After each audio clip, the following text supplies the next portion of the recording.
When we picture European history, we usually imagine a straight line toward rational modernity. We think of perfectly preserved cobblestone streets, towering Gothic cathedrals, and the quiet, polite society of Orthodox religion. But if you wander outside those major cities, that timeline breaks apart.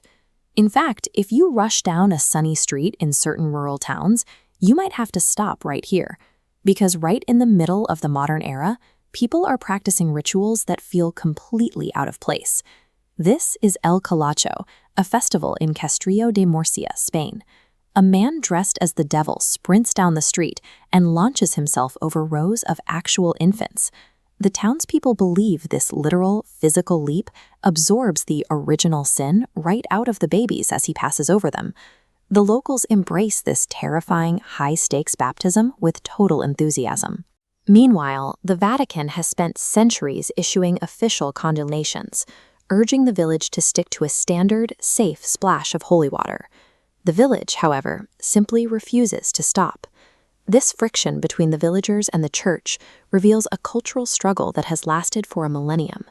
These isolated events represent the physical evidence of a long-standing tension between local survival instincts and central religious authority.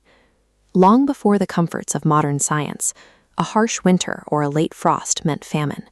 Controlling the changing of the seasons was a daily matter of life and death, requiring absolute physical intervention.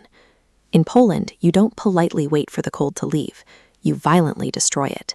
They construct a marzana, a straw effigy representing the goddess of winter and death, set her on fire and drown her. It's a forceful eviction notice, demanding the soil warm up and the crops return. Further south in the Czech Republic, the focus shifts to fertility. During Easter, boys gently strike girls with willow branches. Because the willow is the first tree to bloom, the old belief dictates that its early vitality and health are physically transferred directly into the human body through contact. As mainstream culture marched forward in the capitals, these highly specific pagan practices survived entirely out of sight. Extreme geographic isolation in deep valleys and steep mountain ranges insulated these rural communities from the orthodox rulemakers. For the early inhabitants of these remote outposts, these practices were never meant to be entertaining theater. They were necessary psychological tools to handle the sheer terror of an unpredictable natural world.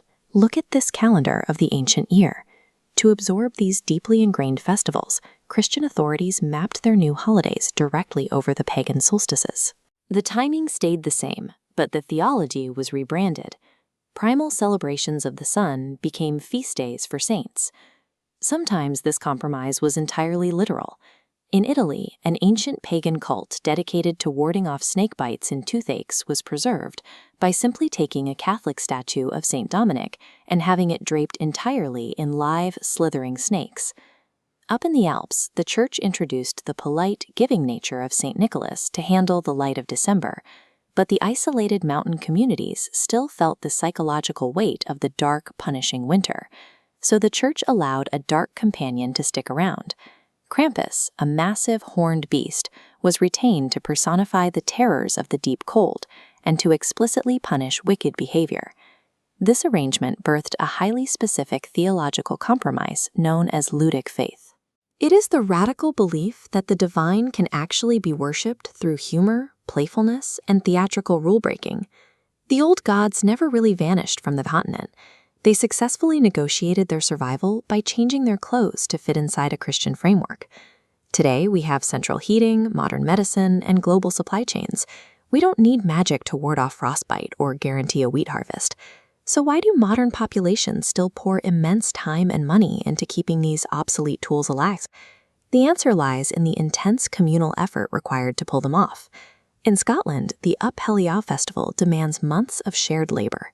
To build a massive Viking longship, strictly so the town can gather in the dark and burn it to the ground together.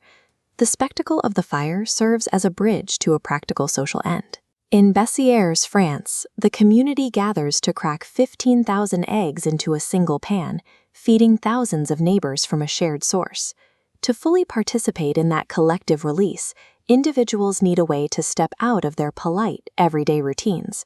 The mask serves as a psychological tool, allowing someone to temporarily shed their modern identity and become part of the mob. The festival acts as a societal sync button, forcing the entire community to connect and pulse with a unified rhythm. Preserving these traditions safeguards a community's unique history against the pressure of global homogenization. Choosing to keep things strange provides a necessary shield for a shared human identity. The strange is exactly what keeps us human.